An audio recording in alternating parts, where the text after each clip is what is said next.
If you don't care about sports, people think something's wrong with you. But what if they're wrong? What if the obsession is the real problem? Let's talk about the psychology of people who don't obsess over sports and what that distance really means. Sports obsession is tribal, primal. It's the modern Colosseum. It gives people belonging without intimacy, identity without effort, passion without risk. You put on a jersey, and suddenly, you're part of something bigger. You have enemies you've never met, brothers you've never spoken to, a cause you defend with your entire emotional capacity, even though you have zero control over the outcome.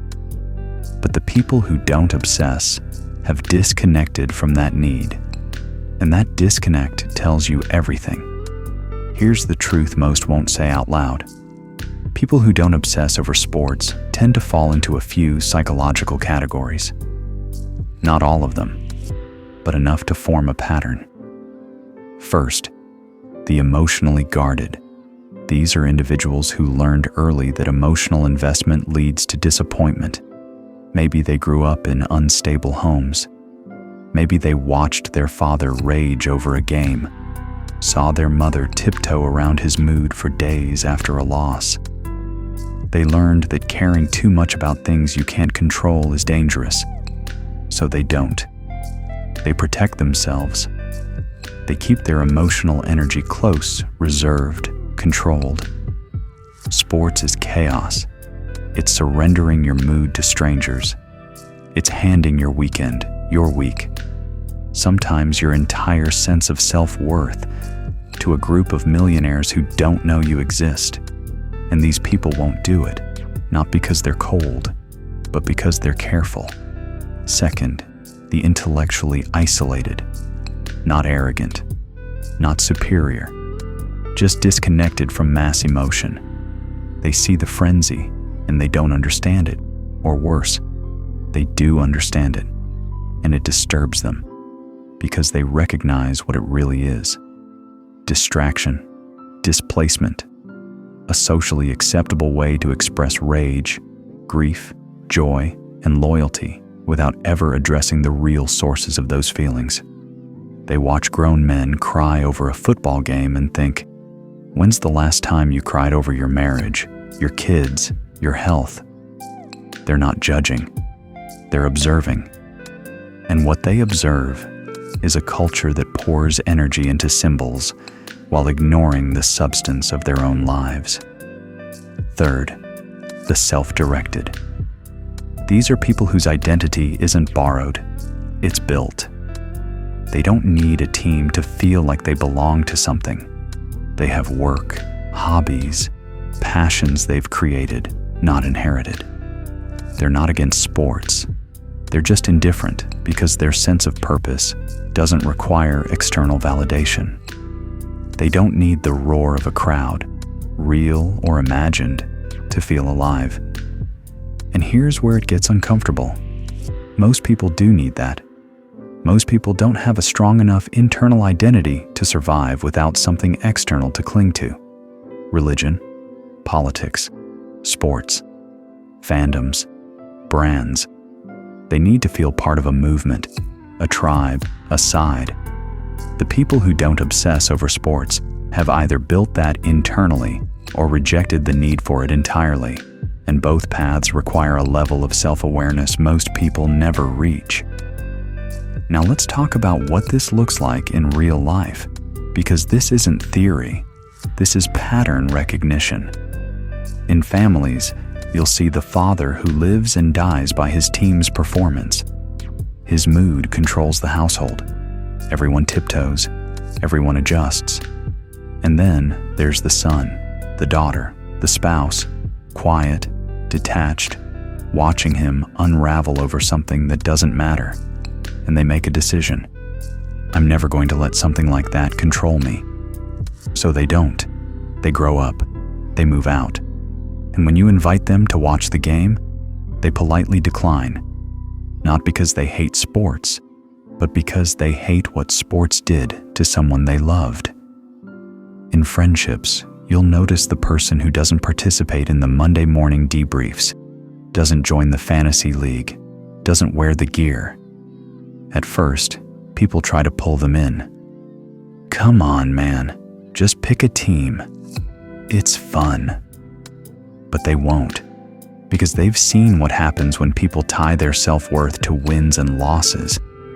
They've seen friendships ruined, relationships strained, entire personalities built around something that's just entertainment, and they refuse to participate.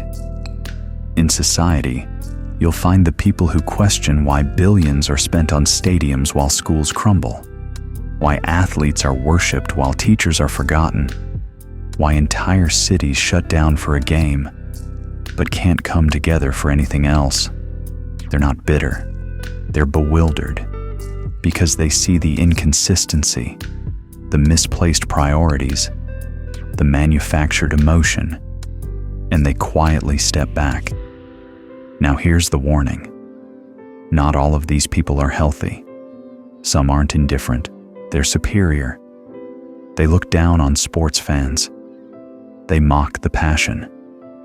They use their detachment as proof of their intelligence, their maturity, their enlightenment.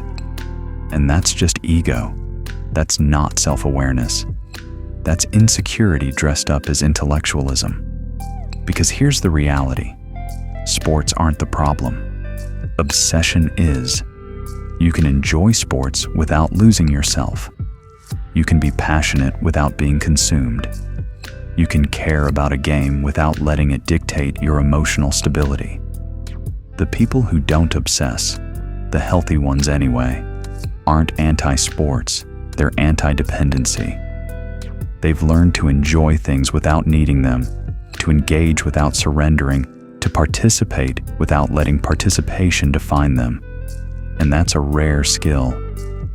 But there's another group, the ones who don't obsess, because they can't connect. They're not protecting themselves. They're isolated. They don't feel the communal joy because they don't feel connected to anything, not sports, not people, not life. And they wear their indifference like armor, but inside, they're lonely. They see everyone else bonding over something, and they feel nothing, not superiority, not disgust, just emptiness. And they don't talk about it, because admitting that you can't feel what everyone else feels is terrifying. So they stay silent, detached, observing from a distance they didn't choose. So what does it mean when someone doesn't obsess over sports? It depends. Sometimes it means they've mastered emotional regulation, built a life that doesn't require external validation, learned to engage without dependency. Sometimes it means they're protecting themselves from chaos they witnessed in childhood. Sometimes it means they're intellectually isolated, seeing patterns others refuse to acknowledge. And sometimes it means they're struggling to connect at all. There's no single answer. But here's what I know. The people who don't obsess are often misunderstood, labeled as cold, elitist, disconnected. But most of them aren't. They're just awake in a way that makes them uncomfortable to be around, because they ask the quiet questions. Why do we care so much about this? What are we really getting from it? What else could we be pouring this energy into? And those questions don't have easy answers. So, if you're one of those people, the ones who never understood the obsession, you're not broken, you're not missing out. You're just wired differently, and that's worth understanding. If this made you think, if it unsettled you even a little, leave a comment. Tell me what you see, what you've noticed in yourself, in others. And if you want more like this, more uncomfortable truths delivered calmly, subscribe to Mind Enigma. This isn't entertainment. This is awareness, and awareness is the only defense we have.